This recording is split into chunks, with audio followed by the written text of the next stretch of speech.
3.25 കോടി ജനങ്ങളുണ്ട് നമ്മുടെ കേരളത്തിൽ. 64 ലക്ഷം പേർക്ക് തൊഴിലില്ല എന്നുള്ളതാണ് ഇപ്പോഴത്തെ കണക്കുകൾ സൂചിപ്പിക്കുന്നത്. ഈ 64 ലക്ഷം പേരെന്ന് പറയുന്നത് 18 വയസ്സിൽ മുകളിലുള്ളവരാണെന്ന് ഓർക്കണം.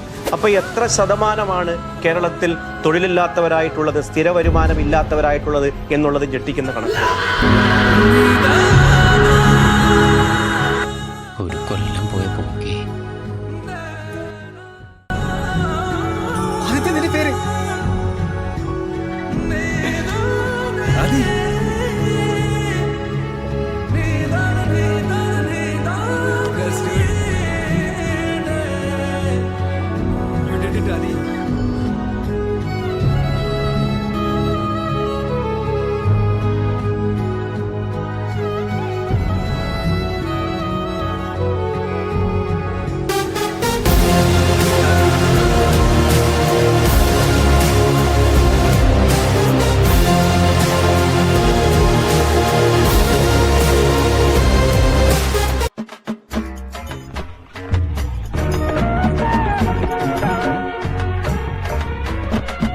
എന്താണോ വന്നപാടെ ജോലിയൊക്കെ തുടങ്ങിയായിരുന്നു.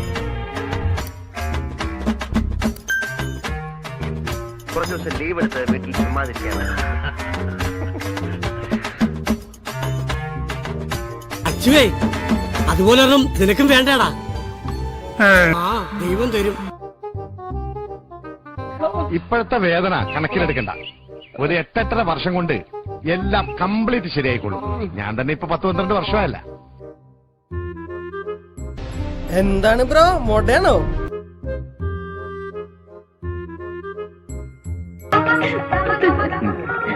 അതെ, ഞങ്ങളും വരട്ടെ. ഓ, എന്തിനാ? ഞങ്ങൾക്കും കൂടി സംഘടിപ്പിച്ച് തരുമോ?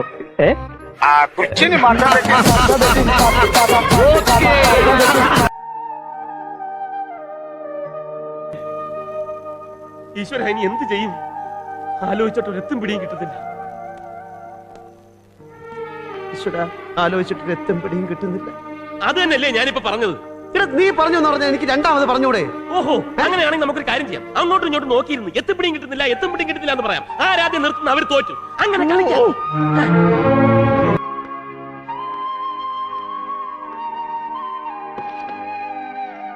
കർത്താവായിട്ട് അന്ന് ഞാൻ തെറ്റിയതാ.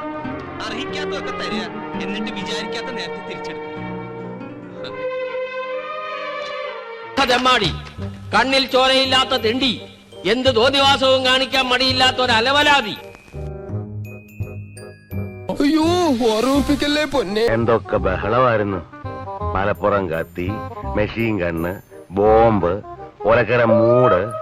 പക്ഷേ അത്ഭുതമെന്ന് പറയട്ടെ, അദ്ദേഹം ഇന്ന് പുതിയൊരു മനുഷ്യനാണ് എന്ന് പറയുന്നു. മാറ്റങ്ങൾ നല്ലതാണ്, മാറട്ടെ, അല്ലെങ്കിൽ നാട്ടുകാരെ അടുത്ത് പെരുമാറട്ടെ എന്ന് ആശംസിച്ചുകൊണ്ട്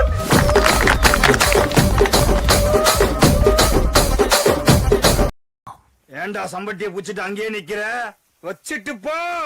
ஆனா இப்போ காட்டு தீயை பத்திக்கிச்சு.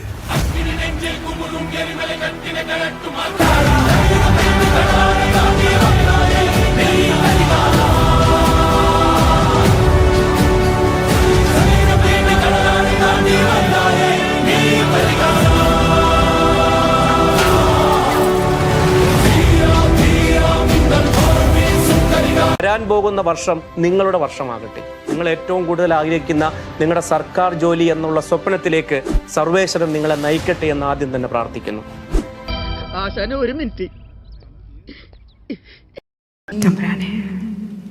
കൈവിടല്ലേ.